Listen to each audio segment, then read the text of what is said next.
একজন ডুবুরির কাজ অনেক বড় ঝুঁকিপূর্ণ। ছোট গভীরতা, প্রপিলারে ধারালো প্লেট, নিজের শরীরেরও জাল পেছিয়ে যাওয়ার ভয়।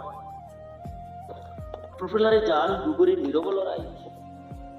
রাত তখন গভীর, সাগরের খুব শান্ত, কিন্তু জাহাজের ইঞ্জিন হঠাৎ থেমে গেল।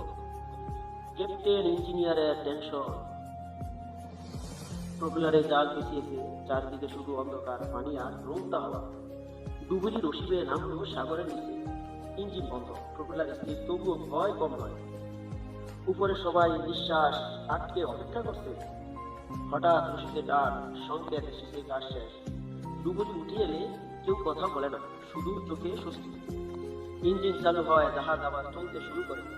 সেই সময় সবাই বুঝে যায়, ডুবুরি শুধু জাল কাটে না, সে প্রাণও বাঁচায়।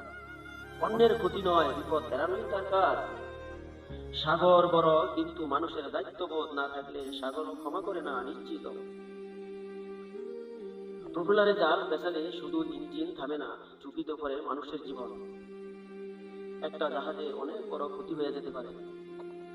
যেমন যদি প্রপিলারে জাল পেছায়, প্রপিলারে বুশ নষ্ট হয়ে যেতে পারে, জাহাজ ভাইব্রেশন হতে পারে। একটা জাহাজ গাড়ে যাওয়ারও কোনো ব্যবস্থা নাও থাকতে পারে। সমুদ্র দায়িত্বশীলতা সবার জন্য জরুরি। সাগর সবার, কিন্তু দায়িত্ববোধ থাকলেই নিরাপদ। একজন ডুবুরি কত কষ্ট করে স্বচক্ষে দেখলে বোঝা যায়। যখন সাগরে হাহাকার করে রুল্লিং ওঠে, তখন এই ডুবুরিরাই প্রপিলারের জাল কাটে নিজের জীবন বাজি রেখে। এই ভিডিওটা শেয়ার করে অন্যকে দেখার এবং জানার সুযোগ করে দিন। আসসালামু আলাইকুম ওয়া রাহমাতুল্লাহি ওয়া বারাকাতুহু।